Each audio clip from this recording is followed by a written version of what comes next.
And hello and welcome to day 5 of the Rise of the Rebel Matriarch Leadership Summit. And today it's all about meeting the Rebel Matriarch. And the Rebel Matriarch is a woman who knows who she is. She knows what she's here for. She is, absolutely in her power, in her zone of genius, and she's just oozing awesomeness just by being herself.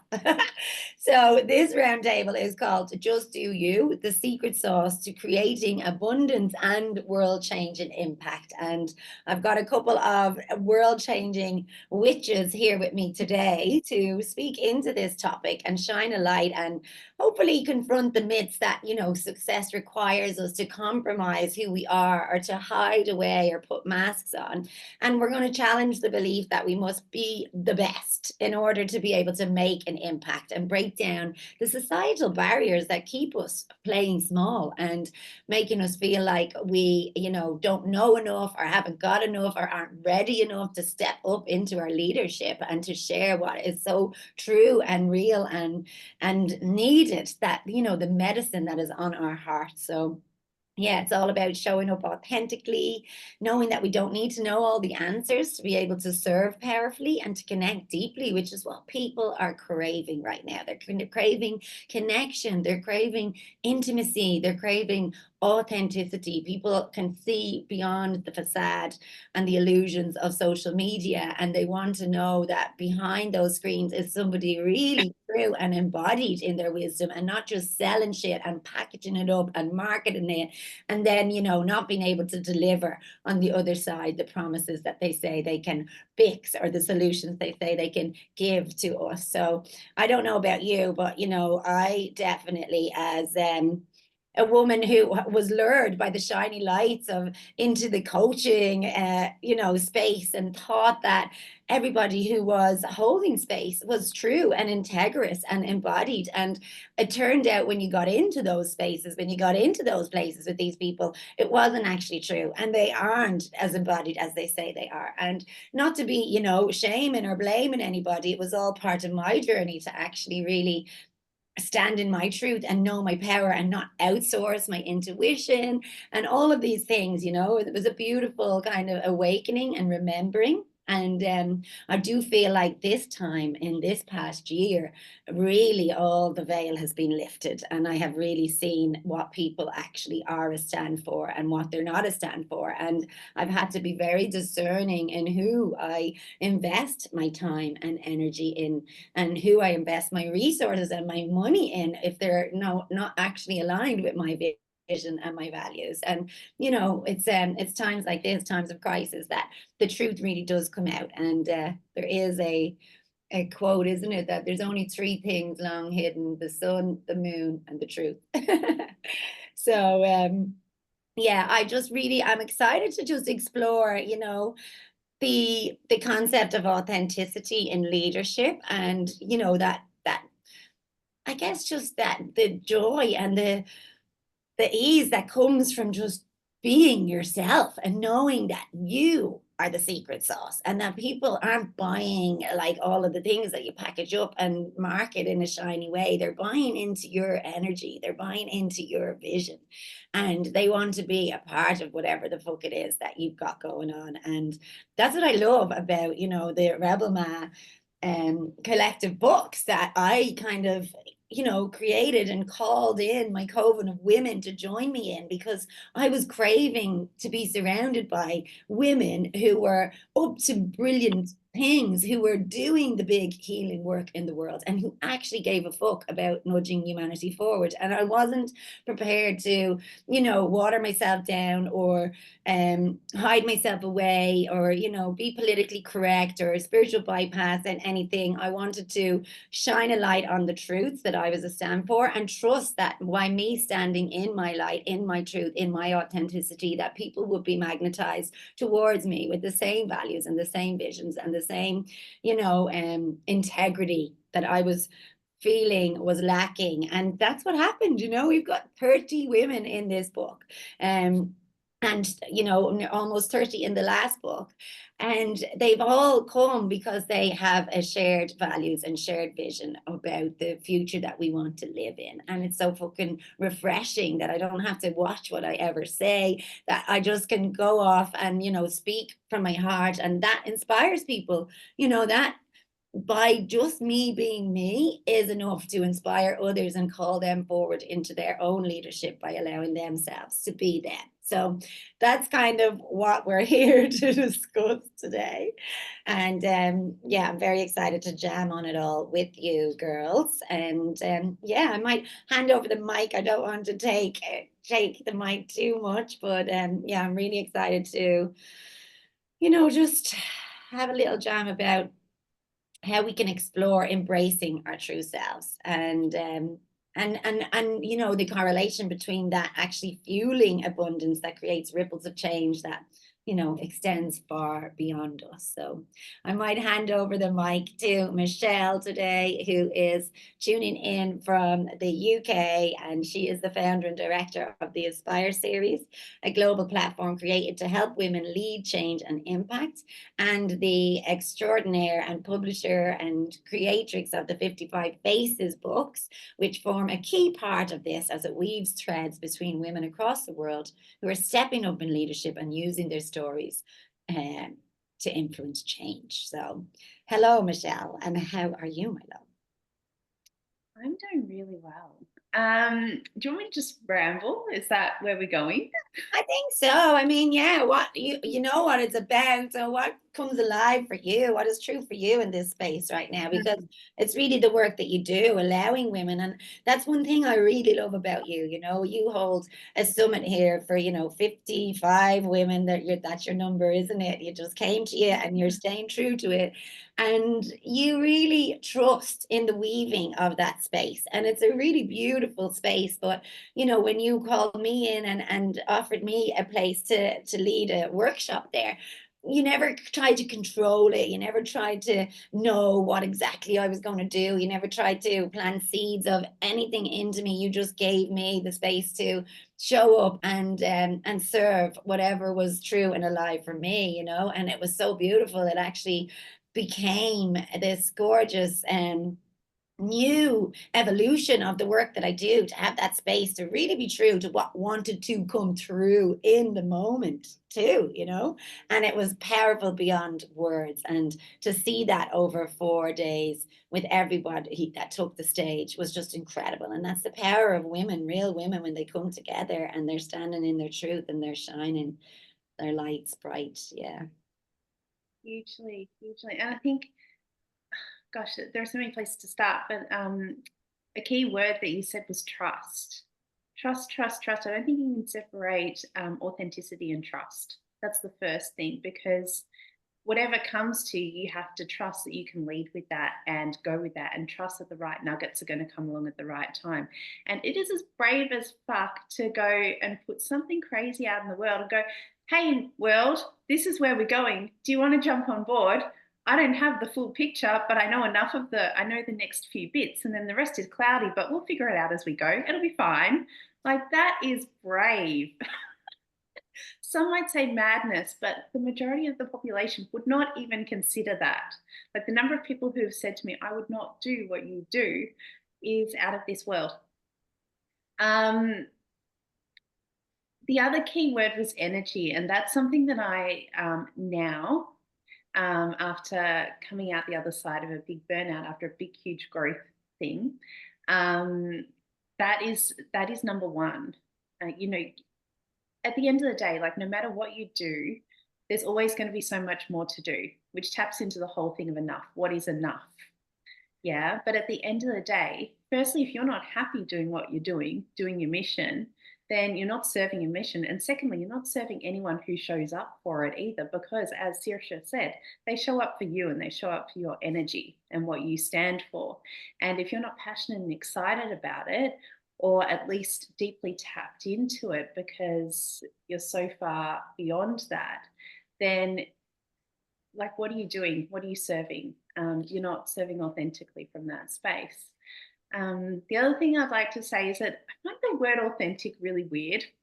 I have this thing where I really struggle with a lot of the pop terms in this space. Like there are always cycles of different words. And then like people say, you know, authentic leadership or anything. And it's like, isn't leadership just meant to be authentic in itself without having to have authentic in the front of it?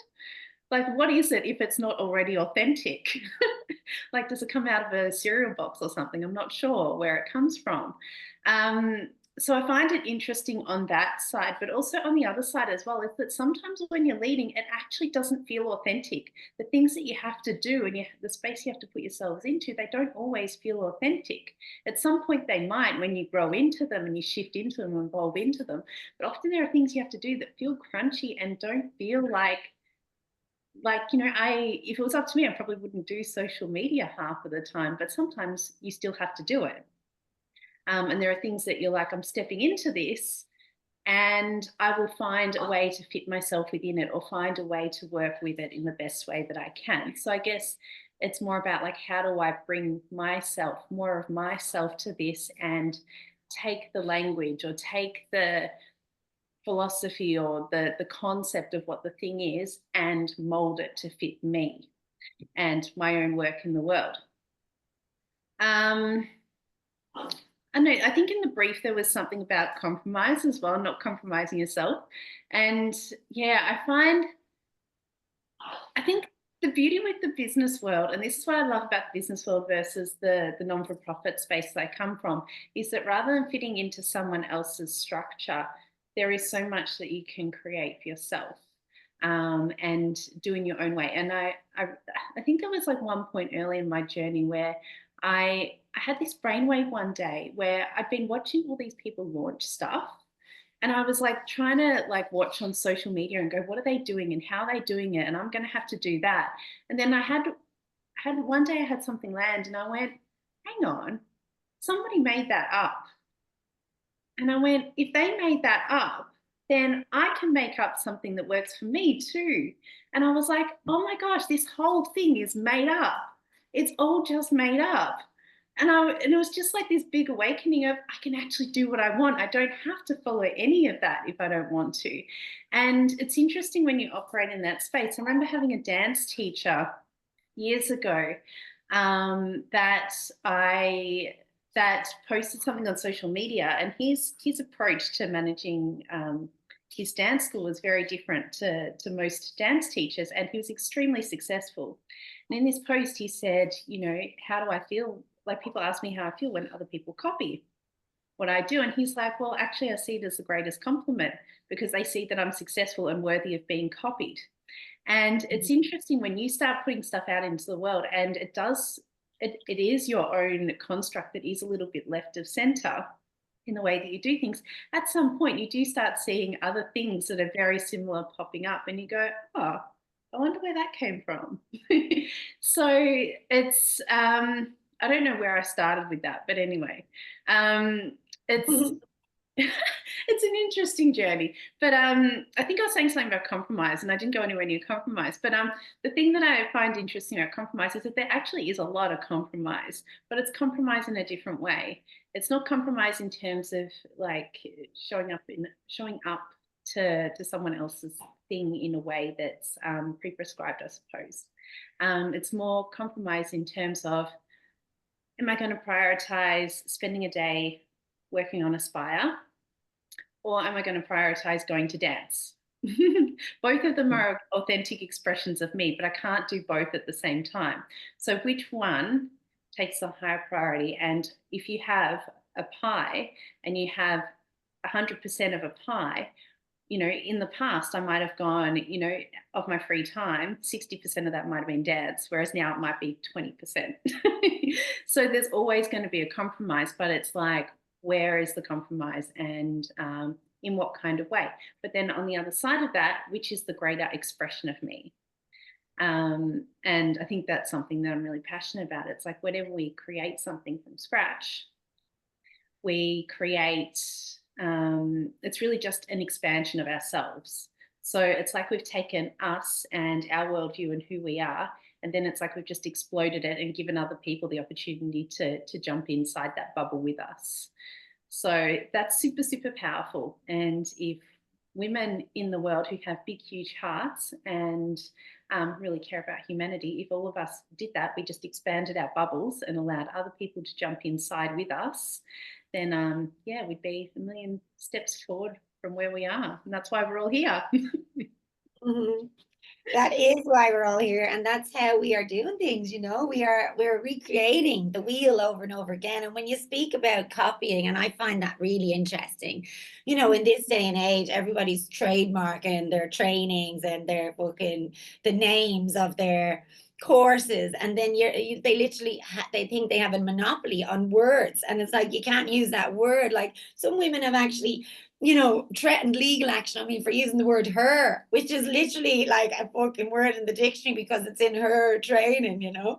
And like these people who just think that they own everything when really what they're doing is they've packaged up this ancient wisdom that has been handed down through the lineages, and then they're charging people astronomical rates for it. The women in this feminine leadership space that I'm talking about now, you know, that, you know, then they're claiming their worth, but actually they're really contributing to the capitalist colonialist paradigm that they're claiming they're freeing us from, you know, because it's literally capitalistic success metrics that they're measuring themselves with and that they're pushing on us. So, I mean, when, you know, I believe and I love to share whatever I've learned. Obviously, I always recognize my teachers. I always, you know, mention who I've learned from, but I'm teaching it from a space of embodied wisdom, because whatever it is I've learned from them, I've embodied now, and I feel like I've got a duty then to share it to others, because when we free ourselves, we have a duty to free another. And then I'm teaching from my embodied place. It's not theirs anymore, it's mine. And while we're recognizing the lineage that it came from where we can, we're also making it our own, and we're walking each other home this new and ancient way. You know, we're merging together and we're offering up our gifts in service to others, and we don't fucking own anything. You know what I mean? And if people want to use my words, they want to use the modalities that I teach them, go for it, because that means more people are getting awakened, more people are being reached, more people are receiving this magic and medicine that they need, you know, and the people who resonate with you, because some people won't resonate with how I say things, they won't resonate with how I teach it. But when people come into my space, like you, all my authors and all of the women who come to retreat with me, you know, it's like you get to share from me your embodied wisdom, and you get to shine your light for all the other weirdos out there that are attracted to you, you know? And that's what I love about it. And I love that just by being yourself and just by sharing generously what it is that you know wholeheartedly, or don't know, as the case may be, but whatever it is, then it's yours to share when you've embodied it, when you've integrated it, when you feel like, yeah, you know, this is impact flowing through me, this is inspiration, this is illuminated, it needs to come through, it needs to be shared. What's the point in keeping it locked up inside you and trademarking and putting a TM on it and making sure people have to pay you for it to fucking get it out there into the world? It just completely like blows my mind. Sorry for that tirade, that rant, but yes, I totally hear. I totally hear what you're saying there, and yeah, it's beautiful. Give a woman a voice and then she won't shut up. That's what happens. So on fire lately, literally. I'm just like, you know, shouting into the camera because I'm so lit up and passionate about all of these subjects that we've been touching on all week. Like everybody needs to hear it through this lens, in this way, you know, and come together and just share their voices more, because that's what we are here for, you know. And when we do activate that voice, yeah, it's hard to shut us up. And I guess that's the beauty of it. I'll shut up now and maybe we'll move along to the gorgeous Debbie, who is in Scotland. And Debbie is a spiritual entrepreneur with a mission to make the world a better place by supporting women in their spiritual journeys and entrepreneurs in sharing their wisdom. And she champions an abundance marketing approach, encouraging collaboration over competition amongst entrepreneurs. So this really does beautifully tie into, you know, that whole point of when we are standing in our truth, when we are doing things from our heart that we can create the abundance that we are worthy of. And tell us a bit about your work, Debbie, and what your belief system is around this. That landed today with me. I got goosebumps when you were reading that out. It's always weird when somebody's reading your bio, but yeah, when both of you were talking, I was making some notes because like it was like ping ping ping. Yeah, like this is like, yeah, this is my bag. And for me, the word authenticity, like you say, Michelle, it's kind of, it feels a bit overused now, but it means genuine. And to me, genuineness means is aligned to integrity, doing what you say, saying what you do, and showing up in that way, and being consistent in that. And that's really important to me. And the other bit around authenticity for me is there are so many different parts and facets to us. You know, we are not just a mother, we are not just a woman, we are not just a daughter, we're not just a friend, we are not just, you know, a business owner, we're not, you know, there's those labels parts of us, but there's also the internal shadow parts and light parts of us. And you know, spiritual journey is all about integrating that and allowing all those parts a seat at the table. And those parts will come out at different times when they're ready to learn the next lesson. And so sometimes sharing part of that journey, and you know, with your people, with your community, with your tribe, is how you show up authentically, because it's not that mask and that facade of everything looks good. And I think, Saoirse, you said this at the start, you know, that whole social media, you know, the shining lights, you know, everybody had this beautiful lifestyle, but behind the scenes, you know, they were hardly been able to get out of their bed, you know, but put the face on, put the makeup on, and showed up with these beautiful Instagrammable homes and lifestyles. And actually, they were really struggling inside. So that's really important. And I know times where I've shared some of my struggles through my journey, those are probably, you know, the posts and the conversations that led to so much more connection with people as well. So that's really important. And I think coming from a business perspective, you know, I say this a lot, you know, so I predominantly do business coaching, but what I'm teaching, what I'm coaching on is nothing new.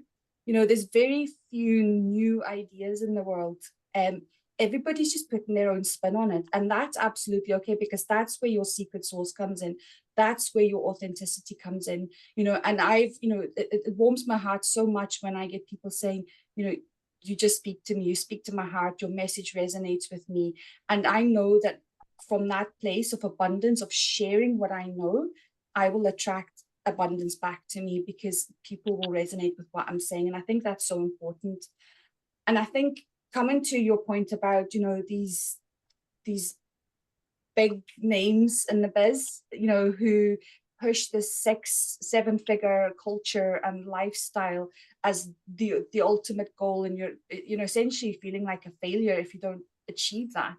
When a lot of us, especially in the spiritual and healing world, you know, and I'll speak about this in my workshop later today that you'll be sharing, Saoirse, you know, I would be loving to sit in nature meditating all day. I don't care about, you know, the luxury car and the luxury holidays and the big fancy homes. And yeah, it's to have, but it's not, again, it's not authentic to me. It's not what's important to me. And it's often a lot less materialistic. And I think people get really caught up in that. And you know, yeah, feeling like a failure is to do with you and your own worth, which we touched on before as well. And so that's really important, that you're you know, you're feeling worthy of whatever it is you're achieving and whatever aspirations that you have. And the other thing I wanted to touch on was the bit around the trademarking, and you know, the claiming the words and the frameworks.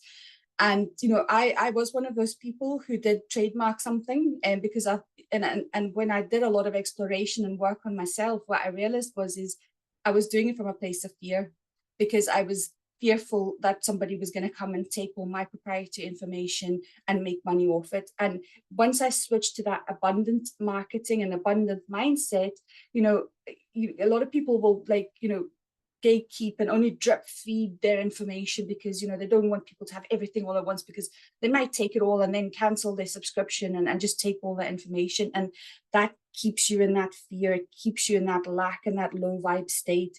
And so, you know, yeah, you don't want to give everything away, but at the same time, you know, when you are in that balance of abundance and sharing and helping people, it will come back to you, and it will, you know, there's a saying when you work around money mindset and abundance is, you know, what I put out will come back tenfold to me.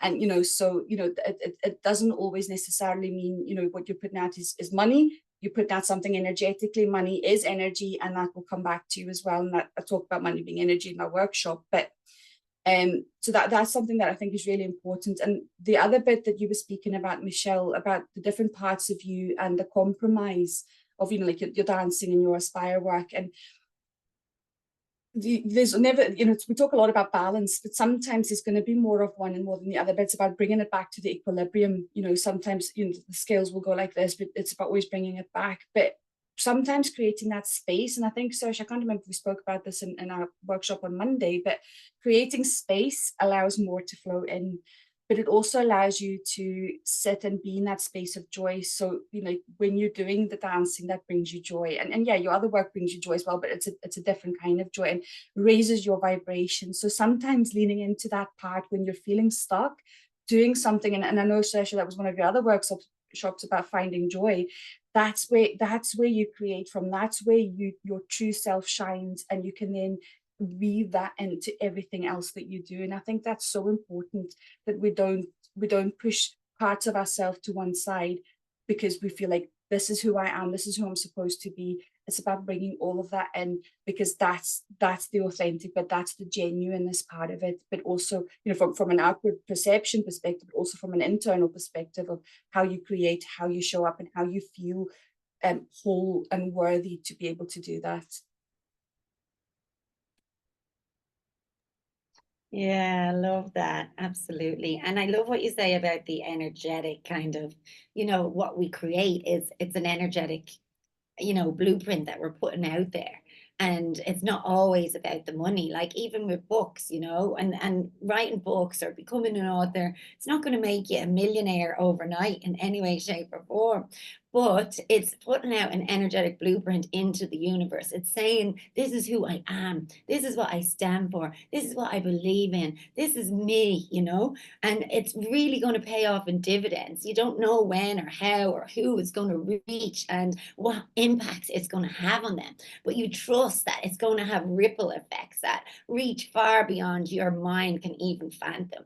And it's going to fucking shift the vibrations of the world when you just stay true to you and stand in that truth and share it with the greatest intentions of impacting and inspiring and activating and liberating others. And I love that, you know, when I first got into the collaborative books, and the first book, you know, it didn't pay off massively financially for the amount of time that I invested in creating it and holding the space and the money it cost to actually publish and do all of these things. And this was my first project as an entrepreneur, you know, and I'd left this job where I was getting paid fucking really good money to do things that I could do with my eyes closed. And it was a good career, and I'd followed my career in media and PR for 15 years, but it didn't light me up. It didn't make me feel good about myself. I knew that I wasn't reaching my full potential, that I was being wasted sitting there building somebody else's dreams when I had so many dreams in my heart that I knew I needed to share for others, you know? And for years, I was working in the background, building my skill set to be able to feel safe to step up and share and hold space in this way. But I put so much pressure on myself in that time to be somewhere further along, you know, and that really is a message to anyone who's thinking of moving corporate into, you know, this soul-led, desire-led life. Don't rush into things, because it isn't actually easy. It takes time to build the foundations and to build the sustainability, and you fucking go in and you'll fail and you'll pick yourself up and you'll dust yourself off, and it'll be hard at times, you know, it's not always easy, and it might not pay off financially, but we can't measure our success on a timeline, on, you know, these timelines that society gives to us. And we can't like abandon our babies that we birth because they're crying or they're shitting, or, you know, it's a little bit tough. We can't hand our children back after we birth them. And it's the same for the projects and the desires and the things that we birth. because they are a birth, you know, and they're an energy of their own, and they called us and we called them, and we're in relationship with them then. And it's about nurturing them, and it's about looking at, right, well, where didn't it work, and how can I improve on it next time? Instead of throwing the baby out with the bathwater, you look at it and you say, right, well, how can I improve on this? And that's the beauty of when we do step into our own work, into our soul's purpose. You know, we're going to continuously evolve and learn how to master it. It's not going to be perfect straight away. And that's okay. You've got to have patience and grace, and you've got to have tenacity, as Michelle knows, you know. You've got to keep leaning into the uncomfortability and the vulnerability within, and ask the hard questions. And for me, you know, the first book, obviously, it created issues in my relationship because it didn't pay off based on his expectations. But I was so proud of it that I'd created this, and then I'd supported women with it. But because it didn't pay off financially, I nearly kind of abandoned it and couldn't be proud of it, and shamed it and blamed it. And that's another thing, like, we've got to really look at that, and whose projections, whose expectations are we measuring our success by too, you know? And how can we nurture our ideas and our dreams, and create them to be more sustainable, give ourselves that space to look at what we can learn and what we can implement and what support we need in order to create that sustainability moving forward. And the second, you know, iteration of Rebel Ma was just so much more spacious for me. I put in so many teachings and learnings, and I was more in my power, in my truth. I knew what I was doing this time. So the women who were magnetized towards me, it was easier. You know, the women were more aligned with me. They were more passionate about the mission and the vision. And, you know, it's just kind of grown wings and flown. And also I got to see where I was not in integrity in some ways in my leadership, what didn't feel good for me, you know, creating a book that had too many white women in it who could afford to pay me for this journey didn't feel good to me. It felt like, right, well, that's not really reaching the amount of people. That's no intersectionality. There's no multicultural, you know. And it gave me an opportunity, and thankfully for my dad, who, you know, is an incredible man and one of my biggest inspirations. But he would question me in a way that I would be going mad, that he could question my integrity, that he could pull me up and make me feel like it wasn't enough, you know. But he was just shining a light on places that I couldn't see, and asking me to look a little bit deeper and, you know, show up a little bit better, like in those words of Maya Angelou, when you know, you do your best until you know better, and when you know better, you do better. But the wounded maiden in me was like really resistant to any kind of constructive feedback, would you say, because I was hearing it through the lens of my own wounds, rather than hearing it just as something that was true for him and also true for me. When I finally accepted, all right, well, maybe there is something here for me. How can I look into that? How can I make it more, you know, accessible? And that felt so much better for me. And she became so much bigger and easier too, because, you know, I was able to open it up and make it even more meaningful for the women who could afford to invest in it. And then they were contributing to women who couldn't. So we were becoming this collective, which I'd always dreamed of being, but it was more of an ecosystem of care that was able to evolve, that, you know, wouldn't have come if I didn't really question, or, you know, didn't really listen to my elders and to people, or, you know, pushed back and just kind of allowed other people's expectations and projections to make me question my leadership and my dreams. If I could come in there, Saoirse, you know, that what you did with the book, the second book, is such a shining example of how, when you live in that place of abundance, you know, money that comes in allows you to be more abundant, and allows you to give back, and allows you to create more space, and illuminates the good parts of you. You know, we've got such negative connotations in this. I know this isn't necessarily about money, but, you know, we've got such negative connotations about having money and you know, being rich, or whatever that looks like. But when you realize that actually, when you're a good person, again, coming back to the parts, when you know, parts of you are predominantly good, that's going to amplify that. It's going to amplify your impact and allow you to reach so many more people in a way that you potentially couldn't have done before. Because yeah, we would all just love to volunteer all day and help people and not charge for it, but you know, we've got lives to live, we've got bills to pay, but we can also reach so much more people when we have that foundation to work from as well. Yeah, and yeah, exactly. We can't give everything away for free, but we can find ways to make it feel good for ourselves, to make it feel good for others. You know, I don't want things that I create to be so inaccessible that it's only for the few, because that is completely in contradiction to who I am and what I want to create in the world. But there's so many ways now to like create scholarship spaces or create tiers of different levels of support, you know, and ways that people can actually access it, and you know, sharing resources. Maybe it's a way of reaching out to people, right? Well, you show, you know, what skills have you got, and it can be a skill swap too. And there's been lots of women that I've worked with that we do that. Or you know, we create something and everybody invests their time and energy into creating it. So that's the abundance too. Abundance is not only money, it's not only paper, it's so much more than that, you know. And we get to play with that too and let it sustain us, let us fill us up, let it like pour into us in so many different ways, so that we do feel resourced in other ways other than just financially, you know. And I know it's easy for me to say as a privileged woman who, you know, has food on my table and stuff, and it's different for others. But even back in days gone by, that's what we need more of. We need more of, you know, you might have money, but you also have like really great skills in this department, and you have, you know, you can mind my kids, or you know, we can do this and we can swap and we can share and we can create abundance everywhere rather than in just one realm. I very much resonate, and this is something that we really agree on, which I absolutely love, because it's not, as you said, like when we're talking about the coaching industry and all this kind of stuff, like it's not the norm. Like you just have to scroll through Facebook, right? And Debbie, as you were saying, that there are so many different perspectives, or there is a norm perspective. But I think that's part of shifting the paradigm as well, is, you know, shifting ideas around accessibility. And I think there's a time to say to a woman, look, you know, I can support you to do this, but you also need to step up and match it as well. And which is really important for some women, we know that.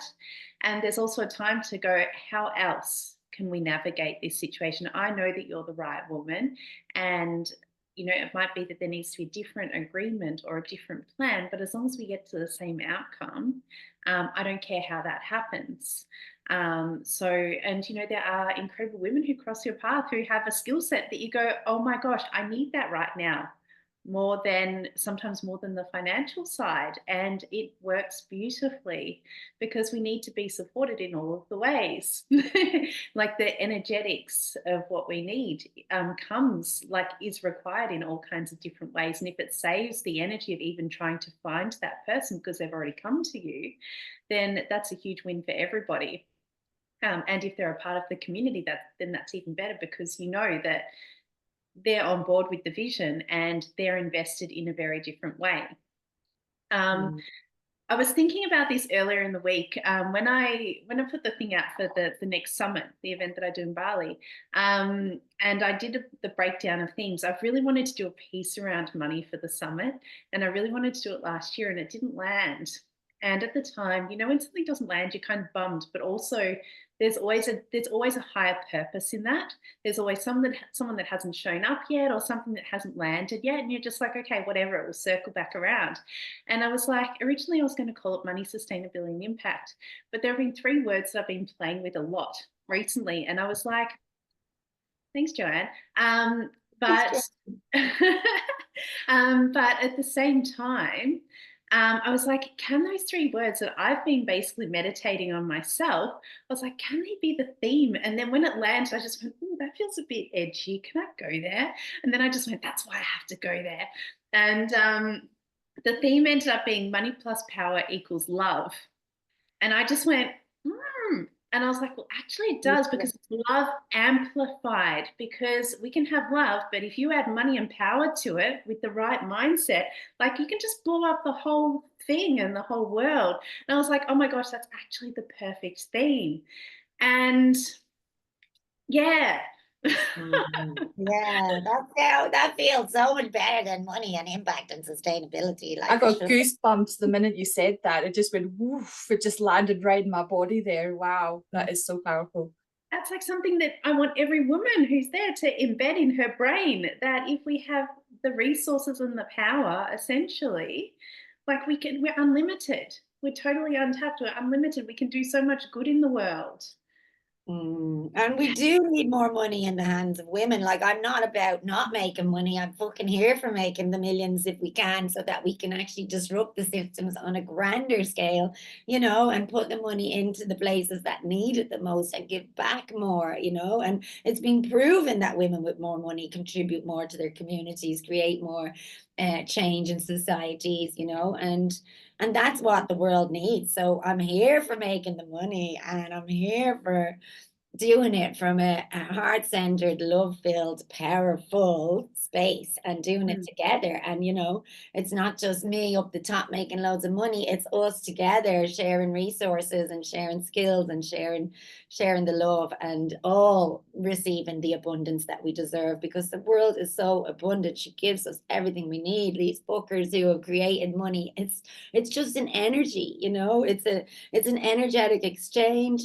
And obviously, the society we live in, we need money more than ever, and it's harder than ever to survive. It is. And they want us in survival mode so that we don't feel safe to express, so that we don't feel safe to be in our zones of genius, like, hustling harder than ever. And it's hard to be in abundance consciousness when you're in scarcity and you're fucking broke and you can't afford to pay. And, there was a time not so long ago, only last year, when I was saying I had a bit of a breakdown after my first book, when it didn't pay off the way I thought it would. It wasn't as fun as I wanted it to be. There was so many things that I had been lured by the bright lights of setting up my own business and moving to Bali and doing all these things. And then when I did it, and it was like, oh shit, this isn't actually all it's cracked up to be.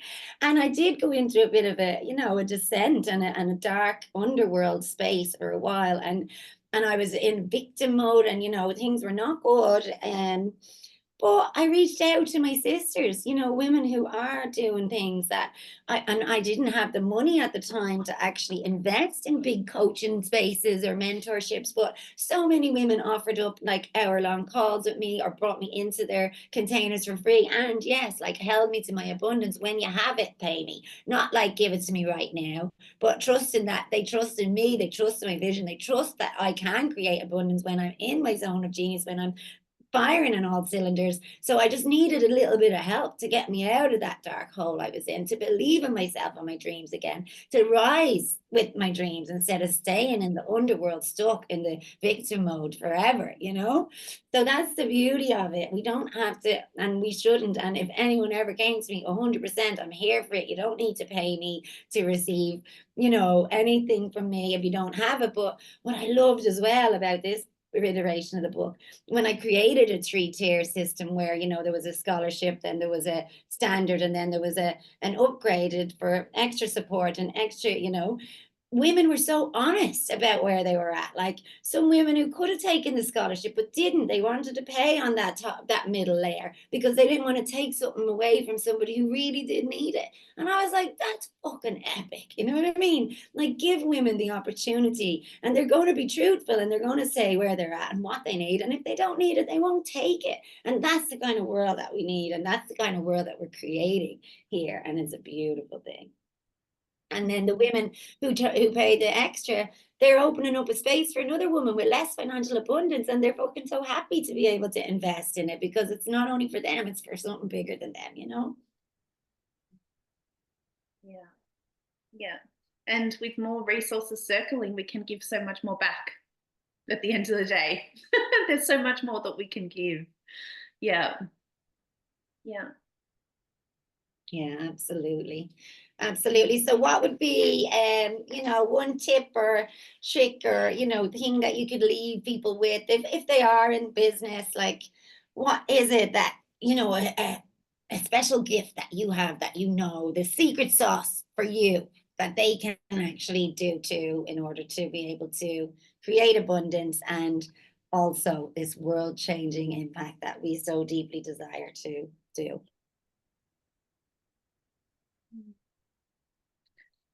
Michelle, you're up because you're on my screen. Yeah, all good. It's it's so simple, and I very much resonate, Saoirse, with the dark undercurrent that comes after you've launched yourself into the world in a big way. I think it's assumed that after you launch yourself into the world in a big way, this is a long answer to your question, that it's just leap, leap, leap after that, and it's not always. Sometimes you do end up in a dark undercurrent, and I think that's fairly normal as well, and it's something that's not spoken about. And I've been through my own versions of that as well, as you know too, after the second summit. But I think that's essential as well. There's a humanizing in that, and a remembrance that essentially we're all the same. We're all the same in so many different ways, but we're all the same. But where am I going with that? Where I'm going is, at the end of the day, I just really want women to remain connected to their hearts and to remain connected to their hearts, regardless of what you do. You can do the biggest thing on the planet, but if you're not connected to your heart and your soul, if you've left them somewhere down the street, then what is the point? There is absolutely no point. And just being brave and to continue asking the tricky questions and to dig deeper and dig deeper, dig deeper. I firmly believe that whatever we create, it comes from our own medicine. And if we're stuck, we will find the answers inside our own medicine. And usually it's whatever our medicine was on our journey is the medicine that we then share with others. So if we continue to tap back into that in those moments of stuckness, and usually it's the thing we don't want to do, we want to look everywhere else for the answer, but the answer is always back inside our own medicine and inside our own heart. So if we can carve away and dig deeper into that, chances are we'll find the answer that we need, and then we'll be able to come back out into the world in an amplified way. I love that. Absolutely. Yes. The wound is where the light gets in, isn't it? And then we get to tend to it and then share the wisdom that we have embodied from it. Yeah, beautiful. Thank you. Debbie, my love, what would you say is? Yes, so very much resonating and following on from what you said, Michelle. For me, it's about coming back to your why and your values and your true mission, and really feeling into that. And the reason I'm saying that is because not just because, why are you doing what you're doing, because you only ever need to know the next step and trust that the path will be illuminated as you go. But to know, because the next step, you can go this way or you can go that way, and it's about leaning into your heart, that your values, your mission, and your intuition about feeling into which next step am I going to take, down which path am I going to go, but also honoring the steps that you have already taken. And it's that bit that you said, Michelle, about your growth and your journey and your own medicine, because it means that you have illuminated the path for the women coming before you. And yeah, they're behind you, just going on there and seeing the next step and leaning into that. But there's a little bit of light shining on it because you've done that journey and you've gone on that path. So it makes it a little bit easier. So yeah, as leaders, sometimes we are the one that's stepping into that darkness because we can't see. But we're illuminating what's behind us and what we've grown into. And yeah, I think let go of the perfectionism, let go of the needed, the bits that we know, the how it's going to happen, the needing to know the exact steps. And I'm talking to myself as much as everybody else, and focus on what's the next step, feel into that, but come from your heart, come from, learn from what you've come from and take that next step from your heart. Yeah, I love that. And that's it, at the end of the day, that's the power of story. It's the power of sharing our stories, because we know that there's another woman out there with wounds in the exact shape as our words, and that our medicine, our soul gifts, our services might just be the lifeline that she's been waiting a lifetime for.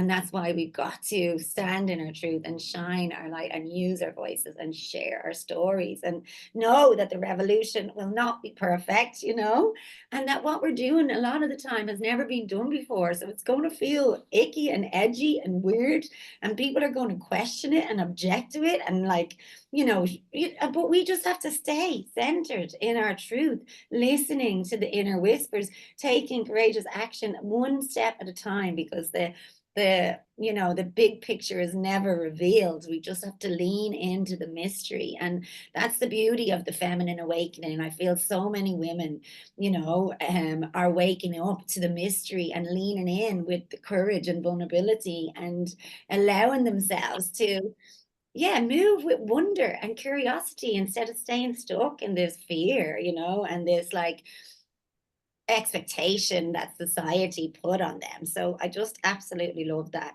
we are all learning and growing and flowing and going more in the direction of our dreams. And even when it's hard, you know, we get to just be to know that, you know, we're on the right path. And that's it. Like this week, you know, it's been hard, it's been a lot to hold, but it's fucking lit me up. My soul is on fire, my womb is lit, you know. And I'm just like, this is what I'm here for. And because it wasn't hard, it actually was really easy. And I can feel the integration of all the healing I've been doing over the years, to know that like I'm not sweating the small stuff, I'm not getting caught up on the technical glitches, I don't care when it's not perfect, I'm showing up and trusting in everybody else, other woman, to hold the space. It's not about me needing to control it all and do it all and hold it all. This is a co-creation, you know. And when we're working from that feminine essence and that feminine leadership, trust, as Michelle said, you know, trusting in others to shine whatever it is that they have to shine, and just shining together, you know, it's just so much easier and it gets to be fun. We don't need to take it all so seriously. So yeah, that's my little tuppence worth. Thank you. Beautiful. Well, thank you, girls, for joining me today. And yeah, where can people find you who are watching and want a bit more of the magic that you've got to serve? Michelle, you go. I'm at www.theaspireseries.com, and I'm on Instagram, LinkedIn, and Facebook as well. And Michelle Gardiner is my name as well. Michelle Gardiner. Mm-hmm. Yep. I'm. Yeah. I'll put all the links underneath. Go on, Debbie. Yeah. So I'm mostly over on LinkedIn is where I hang out, although I'm on Facebook as well, so you can find me there. And so I've got two parts to my two different businesses. So I've got eyesondigitalmedia.com, which is my business coaching, and then I've also got debbielucas.me, which is more around the spiritual work that I do and the healing work that I do in my local community and things like that.